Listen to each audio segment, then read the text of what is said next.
देव के चरण में वंदन। आदरणीय समणी जी, उपस्थित भाई तथा बहन, जैन तत्व विद्या राइटर है आचार्य तुलसी। इनमें से हमारे 3 चैप्टर कंप्लीट हो गए। जो हमारा चौथा चैप्टर है वो चल रहा है। इसके अंतर्गत आज हम 17 एंड 18 बोल की हम चर्चा करेंगे।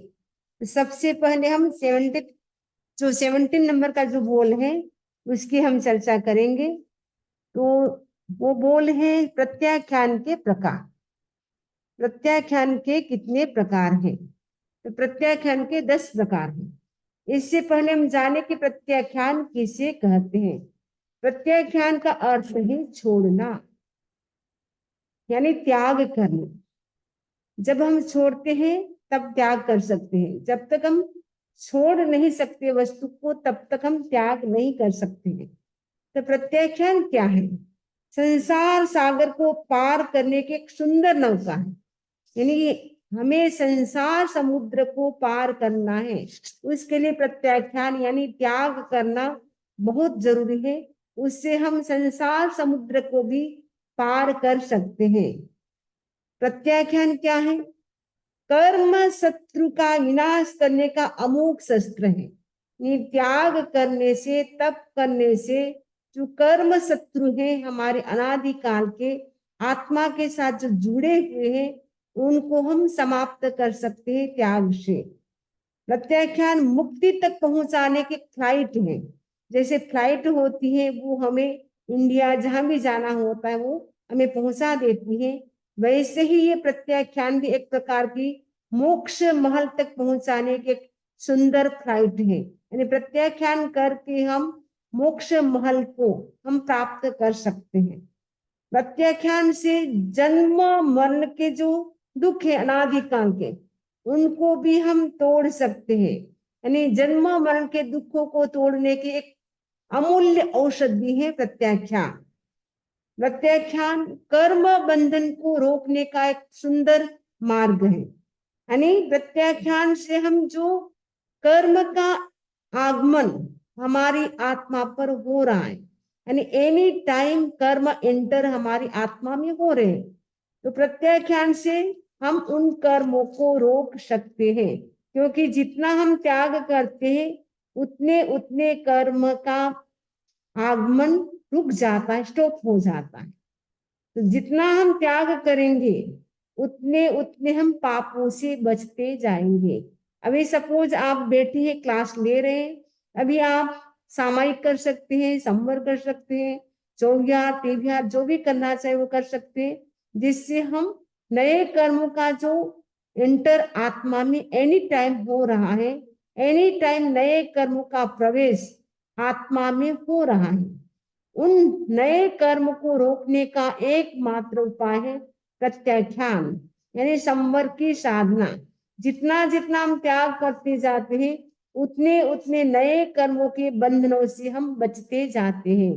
आवश्यक जितना है उतना रख ले, बाकी हम त्याग कर सकते हैं। तो त्याग करने के लिए प्रतिदिन 14 नियम कर सकते हैं। प्रतिदिन 14 नियम की साधना बहुत अच्छी है। तो छोटे छोटे नियम है लेकिन उससे हम काफी पापों से हम बच सकते हैं। 14 नियम पे मैंने एक लेक्चर भी किया था, बहुत सुंदर है, आप सुन सकते हैं कि कैसे हम अपने जो पहाड़ जितने पाप हैं उनको हम राई जितने कैसे बना सकते हैं। छोटे छोटे नियमों को लेने से हम पहाड़ जितने पापों को भी हम राई जितने, दाना कितना छोटा होता है उतने हम कम कर सकते हैं। तो प्रत्याख्यान करना हम सभी को आवश्यक है। तो ये जो प्रत्याख्यान है, तो भगवती जो सूत्र है उसमें 10 प्रकार के प्रत्याख्यान की चर्चा मिलती है। तो भगवती सूत्र आपने नाम सुना है। भगवती सूत्र जो 32 आगम है उसमें एक सूत्र है भगवती सूत्र, और 32 आगमों में सबसे बड़ा चैप्टर अगर कोई है, सबसे बड़ा आगम है वो है भगवती सूत्र। इसमें कहा जाता है 36,000 क्वेश्चन गौतम स्वामी ने भगवान महर्षि स्वामी से पूछे थे। उसमें कुछ श्राविका ने, मतलब जयंती नाम की श्राविका थी, उन्होंने भी पूछा था, कुछ अंगारों यानी साधुओं ने भी पूछा था। लगभग ज्यादा क्वेश्चन तो गौतम स्वामी ने पूछे थे, तो 36,000 प्रश्न इसमें है। और ये भगवती सूत्र बहुत ही महत्वपूर्ण सूत्र है। एक उस भगवती सूत्र को पढ़ लेते हैं तो लगभग हमें सारा तत्व ज्ञान बहुत अच्छी तरह से हो जाता है। जो भगवती सूत्र है उसमें भी प्रत्याख्यान की चर्चा मिलती है। वहां प्रत्याख्यान के 10 प्रकार मिलते हैं। अनागत, सबसे पहला प्रत्याख्यान का नाम है अनागत। अनागत का मतलब है जो हमें तपस्या फ्यूचर में करनी थी उसको हमने क्या कर लिया, पहले कर लिया। अनागत यानी पास्ट नहीं, अनागत का मतलब फ्यूचर। फ्यूचर में जो हमें करना था यानी भविष्य में जो हमें तपस्या करनी थी, त्याग करना था, उसको हमें पहले कर दिया। हमको लगा कि अब पर्युषण का समय आने वाला है, लेकिन हम उस समय बहुत बिजी रहेंगे, उस समय कर नहीं पाएंगे, तो पहले ही कर लेते। तो वो हो गया अनागत, अनागत प्रत्याख्यान। अतिक्रांत का मतलब होता है जो त्याग आपको बाद में करना था। यानी आप जैसे 14 पालते हैं, आपको लगा कि 14 के दिन तो गेस्ट आने वाले हैं, उस दिन तो 14 का मैं पालन नहीं कर पाऊंगी, आप क्या करते, पहले कर लेते हैं। अतिक्रांत का मतलब है बाद में कर लेते। इसमें अतिक्रांत का मतलब बाद में कर लिया, 14 को ना करके आपने क्या कर लिया, पूनम को कर लिया, एकम को कर लिया, बाद में कर लिया। अनागत में तो हम पहले करते हैं और अतिक्रांत में हम क्या करते हैं, बाद में करते हैं। तीसरा है कोटि सहित। कोटि सहित प्रत्याख्यान में क्या होता है, उसमें कोटि सहित त्याग नहीं है। कोटि का मतलब है कि हम जो त्याग हमने किया वो त्याग अभी चल रहा है, उसी के अंतर्गत हम दूसरा त्याग कर लेते हैं। जैसे सपोज हमने उपवास किया, अब उपवास का पालना नहीं किया, उससे पहले ही हमने बेले का प्रत्याख्यान कर लिया। कभी कभी हम देखते कोई बच्चा होता है, उनको उपवास कराना होता है, तो हम क्या करते हैं, 2-2 घंटे का उनको त्याग कराते हैं। 2 घंटा पूरा नहीं होता उससे पहले ही त्याग में ही हम पहले उनको त्याग करा देते हैं। वो होता है कोटि से, मैंने कोटि से प्रत्याख्यान में क्या होता है, त्याग कंटिन्यू चलता रहता है, इसमें ब्रेक नहीं करना होता है। तो कोटि से वो त्याग कहलाता है। यहाँ पे कोटि का मतलब वो 9 कोटि, 3 कोटि, 6 कोटि वो नहीं है। या कोटि सहित का मतलब कंटिन्यू त्याग करना, यानी त्याग में ही दूसरा त्याग कर लेना, वो होता है कोटि सहित। तीसरा है नियंत्रित। नियंत्रित का मतलब होता है ऐसा त्याग जो आपने नियम बना लिया कि मुझे कुछ भी हो जाए, चाहे मैं स्वस्थ हूं या बीमार हूं, चाहे मुझे कहीं भी आउट ऑफ जाना है, कहीं भी जाना है, लेकिन मैं 14 आएगी उस दिन मैं जरूर एकासन करूंगी, कुछ भी हो मैं एकासन करूंगी। तो कोई भी परिस्थिति हो, कोई भी सिचुएशन हो, लेकिन मैं अपना जो व्रत, जो मैंने नियम लिया उसका मैं पूरा पालन करूंगी, वो है नियंत्रित। साकार का मतलब आगार, आगार सहित, अपवाद सहित, यानी कुछ आगार रखना है, कुछ आगार को छोड़ करके आप क्या करते, त्याग करते, कुछ अपवाद को छोड़ करके। सपोज आप संवर की साधना अभी मान लो करते हैं, तो आप क्या करेंगे कि मुझे लैपटॉप मोबाइल जो मेरे हाथ में है उसको छोड़ करके शेष मुझे 5 आश्रव 18 पाप सेवन करने का त्याग है। अपवाद के साथ, आगार के साथ जो त्याग किया जाता है वो साकार प्रत्याख्यान कहलाता है। अनाकार का मतलब जिसमें कोई भी अपवाद नहीं, पूर्ण रूप से आपने त्याग कर दिया। सामायिक की पूर्ण रूप से आपने 2 कर्म 3 योग से त्याग किया एक मुहूर्त के लिए, या आपने जो उपवास किया था पूरा त्याग किया, इसमें कोई अपवाद नहीं, वो होता है अनाकार। परिमाणकृत का मतलब होता है लिमिट करना, यानी आज मैं 25 द्रव्य से ज्यादा नहीं खाऊंगी, यानी 25 आइटम, 20 आइटम्स, या 10 मतलब 10 आइटम्स, मतलब जितना भी आपको रखना है। आज मैं 5 घर से ज्यादा बाहर नहीं जाऊंगी, आज मैं 5 कार से ज्यादा नहीं बैठूंगी। आपको परिमाण यानी लिमिट करना है, आपको कितना चाहिए उतना लिमिट रख ले, बाकी आप त्याग कर सकते हैं। तो निर्वशेष का मतलब है पूर्ण रूप से त्याग करना, यानी पूरा त्याग करना, इसमें भी किसी भी प्रकार का अवकाश नहीं होता है। तो इसमें भी पूरा 24 उपवास निर्वशेष में भी किया जाता है, इसमें लाइफ लॉन्ग के लिए भी किया जाता है। और संकेत का मतलब है, कभी कभी होता है कई लोग करते हैं कि एक मतलब जैसे इस अंगूठी से इस अंगुली में जो अंगूठी डाली है उसको छोड़, जो अंगूठी है वो क्या किया हमने, जो लेफ्ट अंगुली में जो अंगूठी है यानी फर्स्ट जो इंडेक्स फिंगर इसमें अंगूठी पहनी, और जब तक मैं दूसरे में न डालू तब तक मुझे त्याग है, और जब तक मेरी मुट्ठी न खुले तब तक मुझे त्याग है। कई लोग ऐसे भी करते हैं, तो वो संकेत हो गया, ये संकेत हो गया, जब तक मेरी मुट्ठी नहीं खुलेगी तब तक मुझे खाने का त्याग है, संकेत के साथ वो त्याग करते हैं। अध्वा का मतलब है आधे दिन, यानी मैं पोर्शी करूंगा या 2 पोर्शी करूंगा, यानी अध्वा में मतलब उस और भी आगे की भी तपस्या हो सकती है, मैंने पोर्शी से लेकर के 6 महीने तक की भी इसमें तपस्या की जा सकती है। ये 10 प्रकार के प्रत्याख्यान भगवती सूत्र में मिलते हैं। ये प्राचीन प्रत्याख्यान है, लेकिन वर्तमान समय में जो प्रत्याख्यान का जो स्वरूप मिलता है वो इस प्रकार है। वर्तमान समय में जो प्रत्याख्यान हम लोग करते हैं वो नवकाशी, पोर्शी, पुरीमार्थ, एकासन, एक स्थान, निर्विगय, आयम्बिल, उपवास, दिवस, चरिम, अभिग्रह, ये हम वर्तमान समय में त्याग करते हैं। तो नवकाशी में हम क्या करते हैं, सूर्योदय से लेकर 48 मिनट 48 मिनट तक कुछ भी खाना नहीं, पीना नहीं, तथा समय संपन्न होने पर क्या करना, नमस्कार महामंत्र का स्मरण कर पूरा करना। यानी ये जो नवकाशी तप है सबसे छोटा तप है, और ये ऐसा तप है जिसको हम सभी कर सकते हैं, इसमें कोई भी दिक्कत नहीं है। आराम से सोए सोए भी किसी किसी की नवकाशी आ जाती है, बहुत लेट उठते हैं, आराम से नवकाशी आ जाती है। और सनराइज के मात्र 48 मिनट के बाद आप सब कुछ खा सकते हैं दिन भर। लेकिन एक नवकाशी तप करते उससे कितना फायदा होता है, मैं आगे इसका सारा जिक्र किया हुआ है, अभी नहीं बताती हूँ। यानी नवकाशी तप का हम लक्ष्य बनाए कि मुझे नवकाशी तप तो करना ही है, और नवकाशी तप में वो रात्रि के समय किया जाता है, ऐसा नहीं कि सूर्योदय हो गया नवकाशी आने वाली उस समय नवकाशी का त्याग करे, ऐसा नहीं। नवकाशी का हमें पचखान कब करना है, रात को सोते समय हमें नवकाशी का त्याग करके सोना है। कल नवकाशी आए तब देव गुरु धर्म की साक्षी से कल नवकाशी आए तब तक मुझे एक करण एक योग से 4 आहार पानी भोगने का त्याग है। आपको ऐसे त्याग करना है नवकाशी का। तो आपको नवकाशी समझ में आ गई।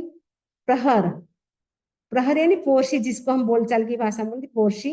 ये पोर्शी कितने समय की होती है, दिन के 1/4 भाग को प्रहर कहा जाता है। यानी सपोज 12 घंटे का दिन है तो 3 घंटे, क्योंकि 12 घंटा है, 3-3 घंटे करेंगे तो 3 घंटे में हमारी पोर्शी आ जाएगी। और अगर 11 घंटे का है तो 2.5 घंटे में पोर्शी आ जाएगी। यदि 14 घंटे जब समर होता है उस समय बहुत लॉन्ग डे होते हैं, उस समय पोर्शी थोड़ी लंबी होती है। आपको देखना है कि सनराइज कितनी बजे होता है, सनसेट कितनी बजे होता है, उसका हमें एक भाग हमें निकालना है, यानी 1/4 भाग। तो आपको काउंट करना है सनराइज से सनसेट तक में कितने घंटे होते हैं, उसके हिसाब से आपको पोर्शी करना है। कभी 3 घंटे की होती है पोर्शी, कभी 3.25 घंटे की होती है, कभी 2.5 घंटे की भी होती है, कभी 3.25 घंटे की भी होती है। तो आपको वो देखना है सनसेट और सनराइज, उसके हिसाब से आपको त्याग करना है। यानी दिन के 1/4 भाग को प्रहर कहा जाता है। उतने समय तक आपको खाना पीना कुछ भी नहीं। आपको त्याग कैसे करना है, देव गुरु धर्म की साक्षी से कल मुझे, यानी रात को सोते समय करना है, तो कल पोर्शी आए तब तक एक कर्ण एक योग से 4 आहार पानी भोगने का त्याग है। पोर्शी वही होती है जिसमें हम पानी भी नहीं पीते, वो पोर्शी होती है। तिव्यारी पोर्शी ऐसे नहीं होती है, चौव्यारी पोर्शी होती है। नवकाशी भी चौव्यारी होती है, यानी 4 आहार पानी भोगने का त्याग किया जाता है, वो नवकाशी होती है, वही पोर्शी होती है। पुरीमार्थ का मतलब 2 पोर्शी, जिसको हम बोलते हैं 2 पोर्शी। इसमें आधा दिन बीत जाता है, दिन का आधा भाग, इसमें तो केवल एक भाग बीता, इसमें आधा दिन पूरा बीत गया। आधा दिन जो बीत गया वो होता है पोर्शी, 2 पोर्शी। दिन का आधा भाग अर्थात प्रथम 2 प्रहर के काल तक खान पान का परित्याग करना, यानी 2 पोर्शी आए तब तक हमें क्या करना है, असन पान खादिम सादिम 4 आहार पानी भोगने का त्याग करना है। विधि आपको समझ में आ गई। देव गुरु धर्म की साक्षी से, यानी कोई भी हम त्याग करें साक्षी होनी चाहिए। किसकी होनी चाहिए? देव की, गुरु की और धर्म की। तो हमें बोलना कैसे है? देव गुरु धर्म की साक्षी से कल मुझे 2 पोषी आए तब तक एक करण एक योग से, वो आपको करण भी बोलना है और योग भी बोलना है। एक करण एक योग से, यानी एक करण यानी मैं शरीर से खाऊंगी नहीं, ठीक है। एक योग से, एक करण एक योग से, यानी शरीर से खाऊंगी नहीं और शरीर से मैं दूसरों को, मतलब शरीर से मैं खाऊंगी नहीं, एक करण एक योग से, ठीक है। करूं नहीं, कराऊं नहीं, यानी इसमें मैं खुद नहीं करूंगी, शरीर से, वो हो जाएगा एक करण एक योग। तो हमें क्या करना है? 2 पोर्शी तक हमें 4 आहार पानी भोगने का त्याग करना है। चौवियारी 2 पोर्शी करना है। एकासन, एकासन तो आप जानती है कैसे करना होता है, कई बार करते हैं। तो एक स्थान पर बैठकर एक बार से अधिक भोजन नहीं करना है। ऐसे नहीं कि एक स्थान पर दिन भर बैठे रहे, दिन भर खाते रहे, ऐसा नहीं। कई लोग क्या एकासन करते हैं, काफी देर बैठे रहते हैं, फिर उसमें सो जाते हैं बीच में, फिर वापस उठ करके खाते हैं, वो एकासन नहीं माना जाता है।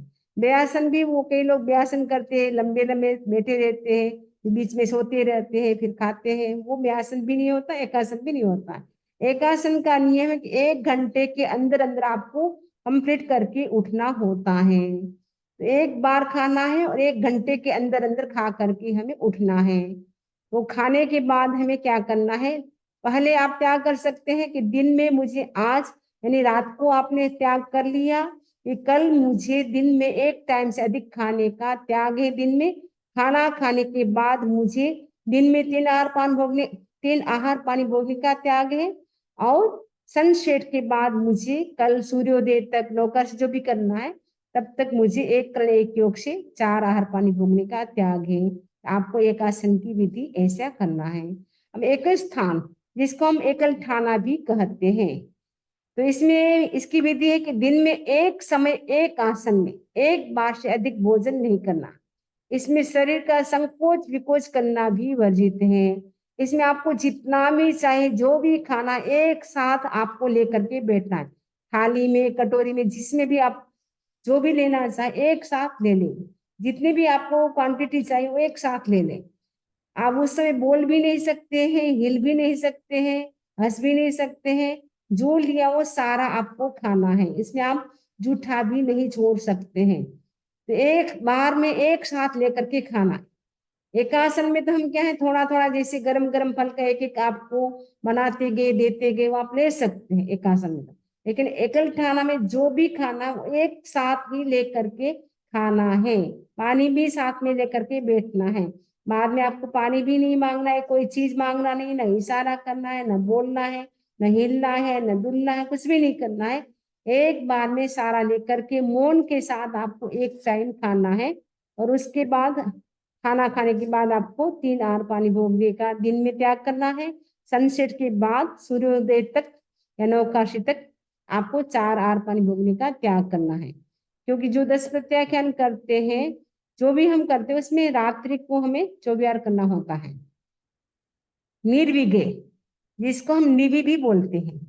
देश में भी क्या करना है? दिन में एक समय एक बार से अधिक भोजन नहीं करना। इसमें भी एक बार से ज्यादा नहीं खाना है। भोजन में भी आपको कैसे विज्ञ लिखा, गलत लिखा है, विज्ञ का उपयोग नहीं करना है। विज्ञ का मतलब है घी, तेल, गुड़, चीनी, मिष्ठान, वो जो होता है वो आपको नहीं खाना है।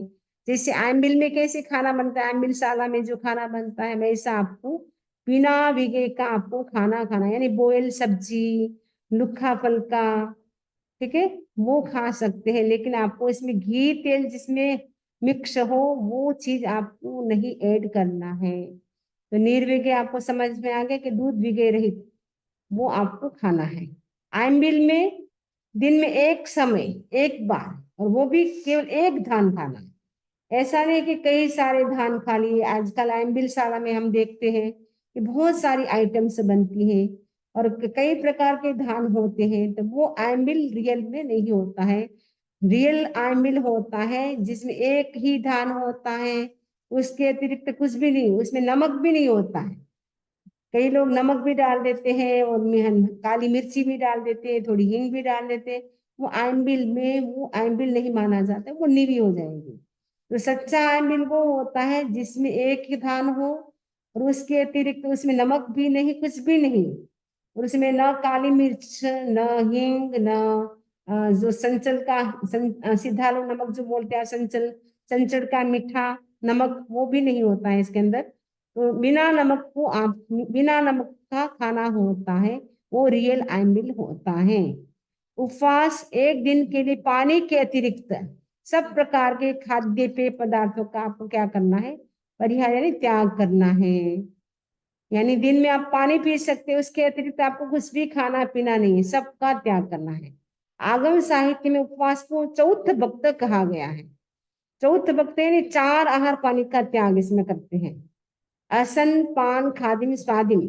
रियल में उपवास तो वो होता है जिसमें 24 होता है, पानी भी नहीं पिया जाता है, वो रियल उपवास होता है। भगवान महावीर स्वामी की सारी तपस्या क्या थी, 24 तपस्या थी। उन्होंने कभी पानी नहीं पिया उपवास में। हमारा संगठन इतना स्ट्रोंग नहीं है या हमारा मनोबल स्ट्रोंग नहीं है, इसलिए हम क्या करते, पानी पीते। एक प्रकार का ऐसे उन्नोद्री तप हो जाता है रियल में उपवास तो, जिसमें हम पानी नहीं पीते, 24 करते हैं, वो रियल उपवास होता है। लेकिन इस पंचम काल में हमारा मनोबल स्ट्रोंग न होने से हमने पानी की छूट रख ली है, इसलिए हम पानी पीते हैं। चौथ भक्त क्यों कहा जाता है, क्योंकि 4 सूर्य जिसमें हमें साक्षी हो, वो चौथ भक्त कहा जाता है। जैसे हमने सन सेट होने से पहले पहले सूर्य जब दिख रहा था, उस समय हमने त्याग किया।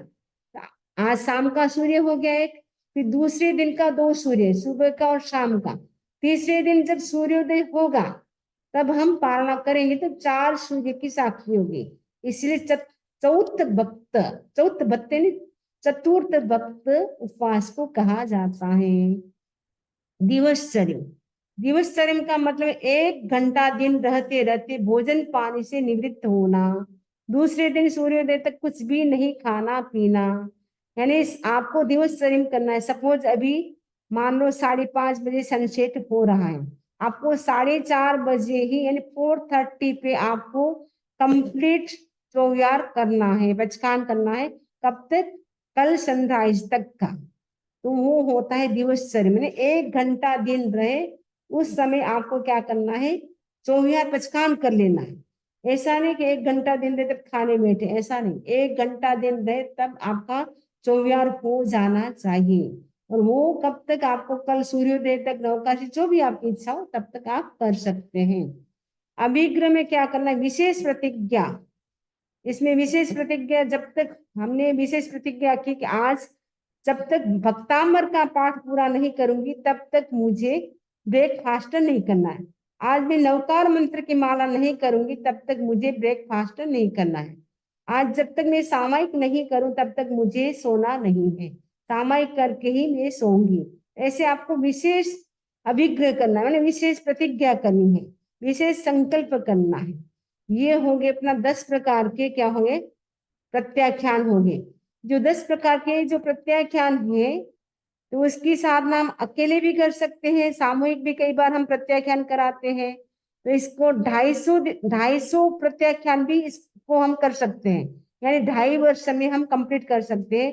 25 आपने एकासन किए, जैसे 25 नवकाशी की, 25 यानी 25 नवकाशी की, 25 कोशी की, 25 दो कोशी की, 25 एकासन, 25 एक स्थान और 25 निर्विकेट, 25 आइंबिल, 25 उपवास, 25 दिवसचर्या, 25 अभिग्रह।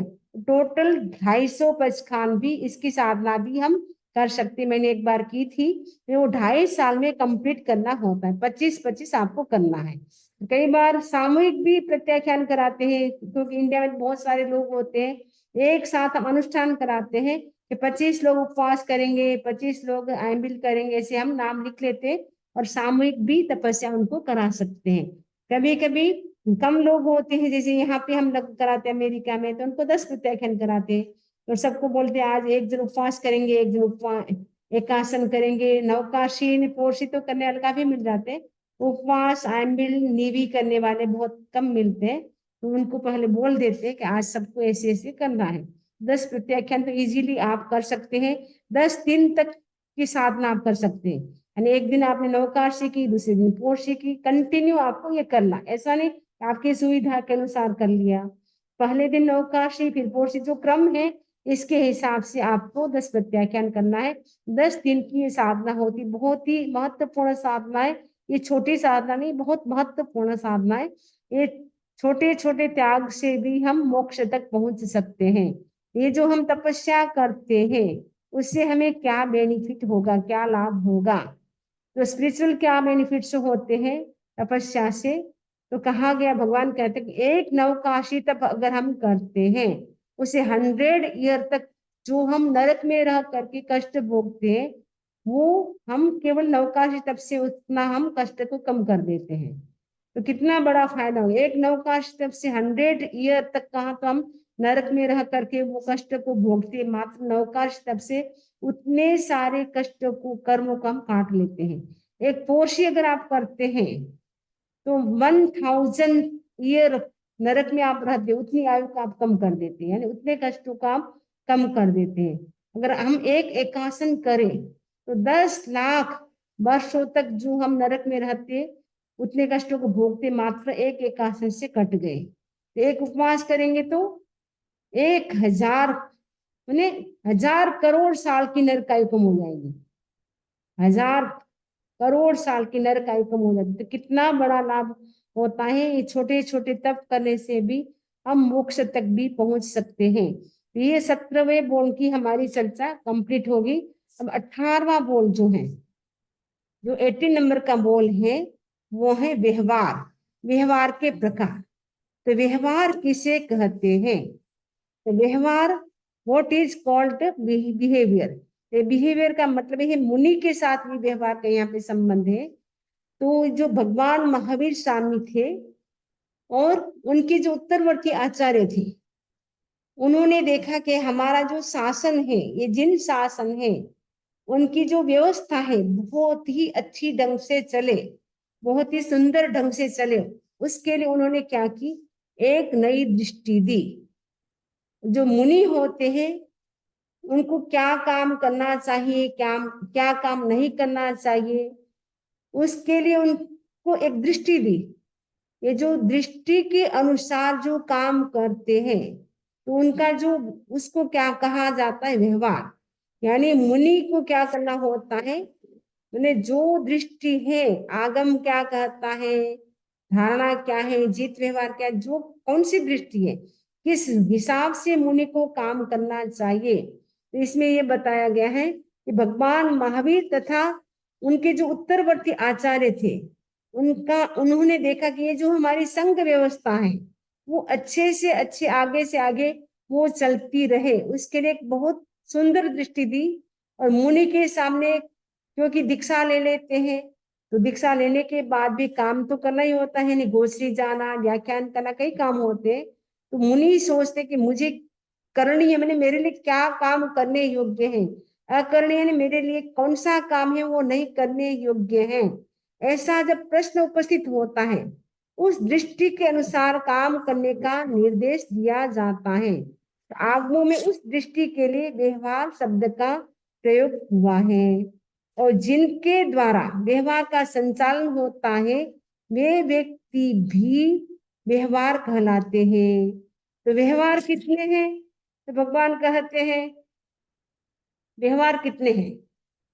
तो व्यवहार है वो भी 10 प्रकार के हैं। सॉरी, व्यवहार है 5 प्रकार के हैं। आगम, श्रुत, आज्ञा, धारणा, जित, ये 5 प्रकार के व्यवहार हैं। तो सबसे पहला व्यवहार है आगम व्यवहार।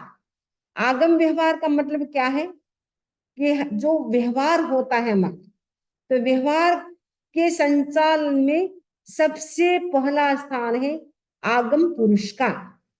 आगम पुरुष का मतलब क्या होता है? विशिष्ट ज्ञानी, जो विशिष्ट ज्ञानी होते हैं उनको क्या कहते हैं? आगम पुरुष कहते हैं।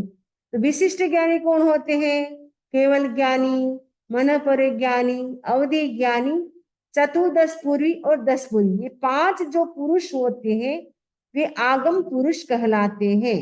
तो केवल ज्ञानी को सब कुछ दिखता ही है, केवल ज्ञानी तो साक्षात केवल ज्ञान होता है उनके पास, इसलिए वो उनको पता होता है। तो आगम व्यवहार में, आगम व्यवहार का मतलब समझ में आ गया आपको? व्यवहार जो होता है उसको हमें चलाना होता है, तो उसको चलाने के लिए जो पुरुष होते हैं उसमें सबसे पहला स्थान किसका होता है? आगम पुरुष का होता है। आगम पुरुष किसे कहते हैं? जिसमें विशिष्ट ज्ञान होता है, यानी विशिष्ट यानी स्पेशल नॉलेज होता है जिसके अंदर, वो होते हैं आगम पुरुष। तो आगम पुरुष कौन कौन से होते हैं? केवल ज्ञानी को आगम पुरुष कहा जाता है। केवल ज्ञान जिसके पास होता है उनको साक्षात सब कुछ, जैसे हम हथेली की रेखा को देख सकते हैं वैसे ही वो सब कुछ देख सकते हैं, केवल ज्ञानी होते हैं। जैसे तीर्थंकर होते हैं, सबके सब केवल ज्ञानी होते हैं। और मन परिज्ञानी, उनके साथ जो गणधर होते हैं वो मन परिज्ञानी होते हैं, उनके पास 4 ज्ञान होते हैं। 4 ज्ञान कौन सी होती है? मति ज्ञान, श्रुति ज्ञान, अवधि ज्ञान, मन परिज्ञान। जैसे गौतम गणधर थे भगवान महावीर स्वामी के प्रथम शिष्य, उनके पास 4 ज्ञान थे। और 14 पूर्व के वो ज्ञाता भी थे। तो 14 पूर्व के जो ज्ञाता होते हैं वो भी विशिष्ट पुरुष होते हैं, आगम पुरुष होते हैं। और अवधि ज्ञानी होते, भगवान महावीर स्वामी के टाइम कई सारे अवधि ज्ञानी थे, कई सारे चतुर्दश पूर्वधर थे, कई सारे 10 पूर्वी थे। वो 5 जो व्यक्ति है वो क्या कहे जाते? आगम पुरुष। और साधना या व्यवस्था के प्रसंग में जब डाउट कोई होता है या कोई समस्या आती है तो उसको, जो समस्या आ गई है उसका समाधान करने के लिए क्या है? आगम पुरुष के निर्देश के अनुसार, यानी आगम पुरुष जैसे कहते हैं, आगम पुरुष में कोई भी हो सकता है, केवल ज्ञानी भी हो सकता है, अवधि ज्ञानी, मन परिज्ञानी, या 14 यानी 14 पूर्व के जो ज्ञान को जानने वाले हैं, या 10 पूर्व के जो ज्ञाता है, कोई भी हो सकते हैं। उनके निर्देश के अनुसार व्यवहार करने का नाम है आगम पुरुष। आपको शायद क्लियर हो गया आगम पुरुष का मतलब। दूसरा है हमारा श्रुत व्यवहार। तो श्रुत व्यवहार, श्रुत का मतलब होता है आगम। तो हमने पिछले चैप्टर में चर्चा की थी कि 32 प्रकार के 32 टाइप के आगम होते हैं। तो वो कौन से 32 टाइप के आगम होते हैं? 11 अंग होते हैं, 12 उपांग होते हैं, 4 मूल होते हैं, 4 छेद होते हैं और 1 आवश्यक शूद्र होता है। वो होता है श्रुत यानी ज्ञान। तो 32 आगम है, वो एक प्रकार का श्रुत है। तो श्रुत व्यवहार का मतलब क्या है? कि जो वृहत कल्प व्यवहार आदि शास्त्रों के जो ज्ञाता है, जो 4 छेद हैं उसमें निश्चित, व्यवहार, बृहत कल्प और दशाश्रुत स्कंद, ये जो 4 छेद के जो ज्ञाता होते हैं वो क्या कहलाते हैं? वो जो बृहत कल्प व्यवहार आदि शास्त्रों के जो ज्ञाता और आचार्य द्वारा जो प्रवर्तित व्यवहार है वो श्रुत व्यवहार कहलाता है। या मतलब जो आचार्य होते वो कैसे होने चाहिए? जो बृहत कल्प है वो आगम है, जो व्यवहार है वो भी आगम है। व्यवहार आगम में मतलब कौन सा व्यवहार करना चाहिए, क्या नहीं करना चाहिए, बहुत बड़ा आगम है व्यवहार आगम भी। तो बृहत कल्प व्यवहार आदि शास्त्रों के जो ज्ञाता आचार्य द्वारा जो प्रचलित व्यवहार है वो श्रुत व्यवहार कहलाता है। मैंने हर कोई श्रुत व्यवहार नहीं कर सकता है, जिनको ये ज्ञान होता है। किसका ज्ञान होता है उनको? बृहत कल्प और व्यवहार आदि, यानी उनको मतलब निश्चित का भी ज्ञान होता है और व्यवहार का भी ज्ञान होता है, बृहत कल्प का भी, दशाश्रुत स्कंद, इन सब का उनको नॉलेज होता है। तो ऐसे जो आचार्य होते हैं उनके द्वारा जो व्यवस्था की जाती है, व्यवहार किया जाता है, वो श्रुत व्यवहार कहलाता है। आगम पुरुष की अनुपस्थिति में ये श्रुत व्यवहार कब काम आता है? जब आगम पुरुष नहीं होती। यानी आगम पुरुष का मतलब अभी हमने जाना था, केवल ज्ञानी, अवधि ज्ञानी, मन परिज्ञानी, 14 पूर्वी और 10 पूर्वी, वो कोई भी नहीं होता है। तब ये श्रुत व्यवहार, अभी वर्तमान समय में कोई भी नहीं है अभी हम आगम के आधार पे हमारा व्यवहार चल रहा है। जो साधु साध्वी है वो व्रतों का पालन किस आधार पे कर रहे हैं? आगम के आधार पे, श्रुत के आधार पे कर रहे हैं। ये श्रुत व्यवहार कब काम आता है? जब आगम पुरुष कोई भी नहीं होता है, उस समय जो हमारी संघीय व्यवस्था है, तो वो संघीय व्यवस्था का संचालन किसके आधार पे होता है? आगम श्रुत के आधार पे होता है। नेक्स्ट है हमारा आज्ञा व्यवहार। आज्ञा व्यवहार में क्या होता है? उसमें जो दो गीतार्थ आचार्य होते हैं, गीतार्थ का मतलब विशिष्ट ज्ञान जिनके पास होता है, वो गीतार्थ आचार्य कहे जाते हैं। यानी दो आचार्य हैं, दोनों का मिलना संभव नहीं है, क्योंकि अलग अलग कंट्री में है, अलग अलग मतलब क्षेत्र में है, बहुत दूर है, बहुत ज्यादा डिस्टेंस है। तो उस समय क्या करे, किसी को कोई प्रायश्चित देना है, तो प्रायश्चित देना है तो वो अपने आप सोचे कि मैं सही दे रहा हूं नहीं, तो वो क्या करते हैं, एक लेटर लिखते हैं। लेटर लिख करके वो अपने शिष्य को दे देते हैं। इतना वो ऐसी मतलब लैंग्वेज लिखते हैं कि जो शिष्य को भी पता ना चले, ऐसी गूढ़ सीक्रेट ऐसी कोई उनकी लैंग्वेज होती वो लिखते हैं। लिख करके वो पत्र क्या करते हैं, वो शिष्य को दे देते हैं। शिष्य जो दूसरे आचार्य थे, दूसरे दूसरे क्षेत्र में, वहां उनके पास ले जाता है और वो आचार्य उस लेटर को पढ़ते हैं। लेटर को पढ़ करके वो भी अपनी गुड भाषा में, गुड लैंग्वेज यानी एकदम सीक्रेट लैंग्वेज में वो लिख करके वो पत्र उस शिष्य को दे देते हैं। तो आचार्य समझ जाते हैं कि इसका प्रायश्चित ये हो सकता है। उसके आधार पे क्या होता है, आज्ञा व्यवहार। यानी दो गीतार्थ आचार्य अलग अलग देशों में विहार कर रहे, और वो आपस में मिलने में भी वो सक्षम नहीं, समर्थ नहीं, तो आपस में कभी वो मिल सकते हैं। उस समय क्या करते हैं, प्रायश्चित आदि के संबंध में उनको पर जो डिस्कशन करना होता है कि हमें एक प्रायश्चित देना है, अमुक व्यक्ति ने मिस्टेक की है तो उसके लिए हमें क्या प्रायश्चित देना है, क्योंकि छद्मस्त है, मिस्टेक होना स्वाभाविक है। तो साधु भी मिस्टेक कर सकता है, तो मिस्टेक हो गई है तो उनको हम क्या प्रायश्चित दें, वो आपस में डिस्कशन करना होगा, अपने आप नहीं दे सकते।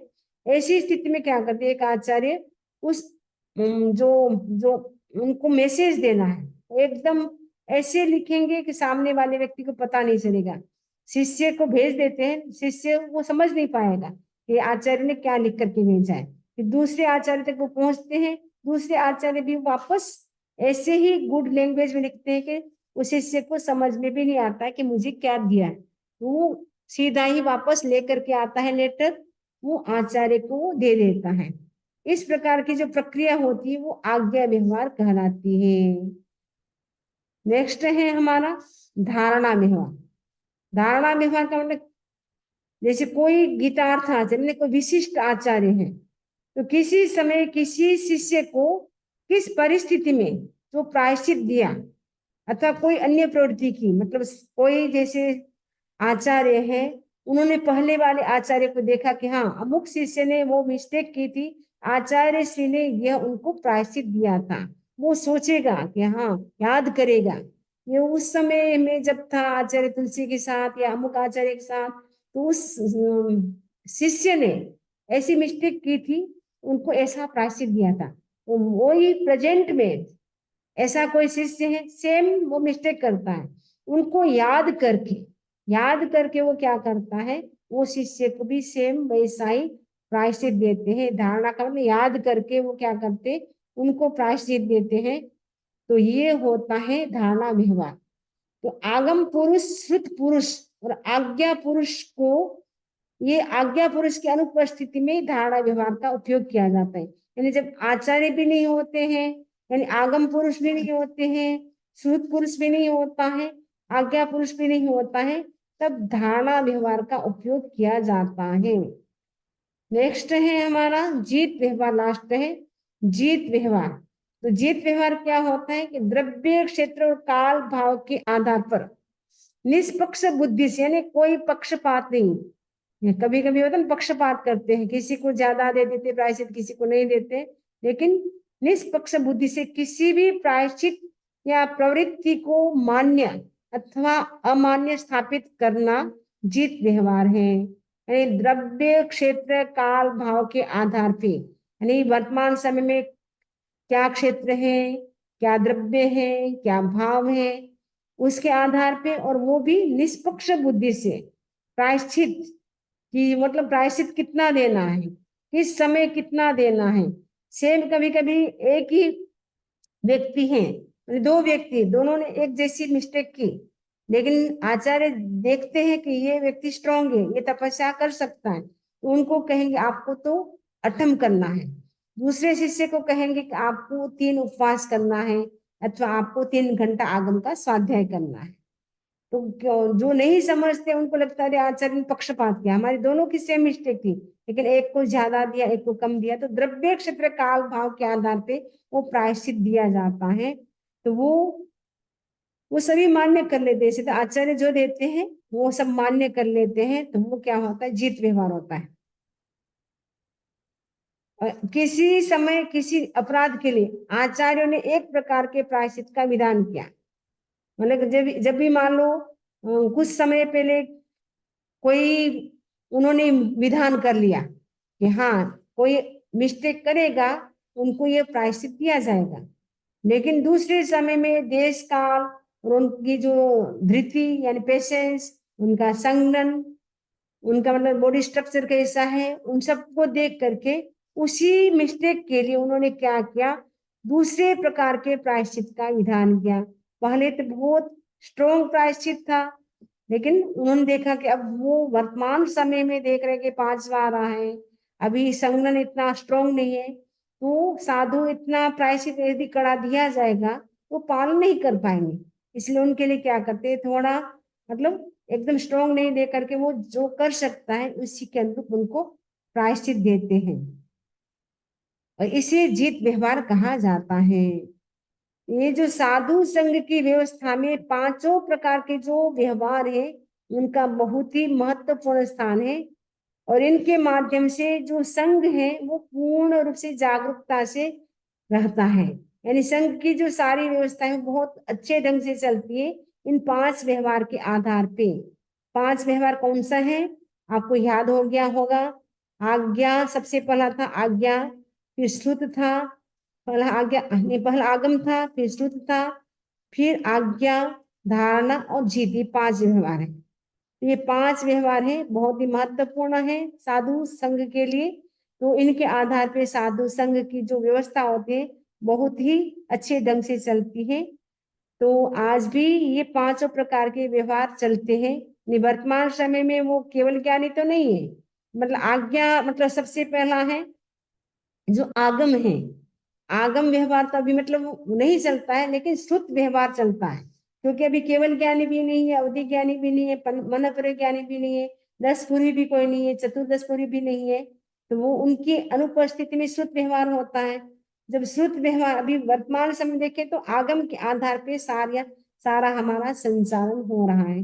जीत व्यवहार भी चलता है। जैसे भिक्षु स्वामी के टाइम में उनको जो द्रव्य क्षेत्र काल भाव के आधार पे उन्होंने जो नियम बनाया वो आज भी चल रहे हैं, लेकिन आज भी आचार्य में ताकत है कि वो उन नियमों को द्रव्य क्षेत्र काल भाव के आधार पे बदल सकते हैं। प्रायश्चित भी द्रव्य क्षेत्र काल भाव के आधार पे बदल सकते हैं, आज भी वो चलता है। तो आजकल जो मतलब वो जो लेटर लिखने की प्रथा वर्तमान में इतनी नहीं है, क्योंकि वर्तमान समय में तो जैसे किसी व्यक्ति के पास, किसी श्रावक के पास, उनके पास इंटरनेट होता है, मोबाइल होता है, उसके माध्यम से जल्दी काम हो जाता है। वो पहले के जमाने में था, उस समय कोई मैसेज भेजने की कोई सुविधा नहीं थी, तो उस समय वो आचार्य क्या करते थे, लेटर लिख करके देते थे दूसरे आचार्य से, वो प्रायश्चित का डिस्कशन करने के लिए। लेकिन वर्तमान समय में शायद ये कम होता होगा। मतलब कुल मिलाकर के कह सकते कि ये जो 5 व्यवहार है साधु संघ की जो व्यवस्था है उसके संचालन में ये महत्वपूर्ण योगदान देते हैं। इसी आशा के साथ ओम अरहम, ओम अरहम। अब किसी को कोई प्रश्न हो इससे संबंधित तो पूछ सकते हैं।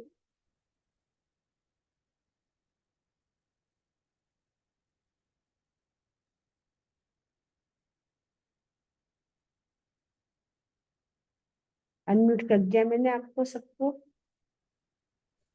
I have a question. ये जो कहा द्रव्य क्षेत्र काल और भाव के आधार पर ये सब किया, तो हाँ को थोड़ा सा एक्सप्लेन करेंगे आप? मतलब अभी जैसे अपन बोलते हैं ना, द्रव्य क्षेत्र काल क्षेत्र, जैसे अभी क्षेत्र हम एक तो अभी अमेरिका का क्षेत्र है, एक इंडिया का क्षेत्र होता है ना भारत में। एक आप चले गए भारत में, तो भारत में तो आसानी से आप जाना आना इजी हो जाता है। लेकिन एक व्यक्ति को मतलब भारत से साधु तो चलो आएगा नहीं बाहर। क्षेत्र का मतलब है जैसे कोई व्यक्ति है, एक व्यक्ति है पुणे में, एक साधु के चातुर्मास पुणे में है, वहां का क्षेत्र कैसा है, वहां के श्रावक कैसे हैं, वो देख करके सारे नियम बनाए जाते हैं। ठीक है। एक होता है काल, यानी अभी कौन सा समय चल रहा है, विंटर का है या समर का है, कौन सा काल यानी समय चल रहा है, उसके आधार पे। भाव मतलब आपके मतलब भाव कैसे हैं, तो भाव भाव के आधार पे, यानी अपन बोलते हैं मेरे ये करने का भाव है, द्रव्य क्षेत्र काल भाव को देख करके चातुर्मास करने का भाव है। मतलब द्रव्य भी देखा जाएगा, उस समय साधन सामग्री किस रूप में होगी, क्षेत्र किस रूप में होगा, समय कैसा होगा, भाव कैसा होगा हमारे आने की। हम बोलते हैं ना गोश्री, आप बोलेंगे गोश्री पधारेंगे समरी जी, हम बोलेंगे आने का भाव है। आएंगे ऐसा नहीं बोलेंगे, आने का भाव है। अब चातुर्मास करने का भाव है ऐसे बोलेंगे। द्रव्य क्षेत्र काल भाव को